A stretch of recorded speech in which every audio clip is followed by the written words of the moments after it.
বন্ধুসকল তোমালোকক আজি মই এটা নতুন বস্তু শিকাম এটো হল জি জি আখৰটো কেতিয়া গ উচ্চাৰণ হয় আৰু জি আখৰটো কেতিয়া বৰ্গীয় জ উচ্চাৰণ হয় এই বিষয়ত তোমালোকক আজি শিকাম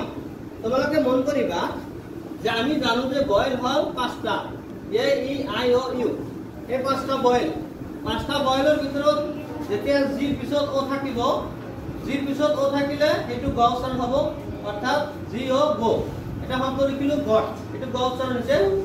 জিৰ পিছত এ বয়েল থাকিলে এটো গ উচ্চাৰণ হয় যদি কয় জি এ গা শব্দ লিখিলো গেট এটো গেট উচ্চাৰণ হৈছে জিৰ পিছত ইউ থাকিলে এটো গ উচ্চাৰণ হয় অৰ্থাৎ জি ইউ গু শব্দ লিখিলো গুৱাহাটী জিৰ পিছত ই থাকিলে হে জ উচ্চাৰণ হ'ব অৰ্থাৎ জি ই জে জি আখৰটো গৈ জ উচ্চাৰণ হৈছে অৰ্থাৎ জেনাৰেল হৈছে এটো কিন্তু জেনাৰেল হোৱা নাই এটো জেনাৰেল হৈছে মন কৰিবা এটোই হল ডিফাৰেন্স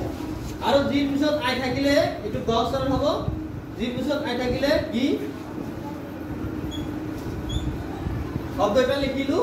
গিফট অকল জিৰ পিছত ই থাকিলে হে এটো জ উচ্চাৰণ হয় বাকি বিলাক গ উচ্চাৰণ হয় থ্যাংক ইউ তোমালোকে নিশ্চয় বুজি পাইছা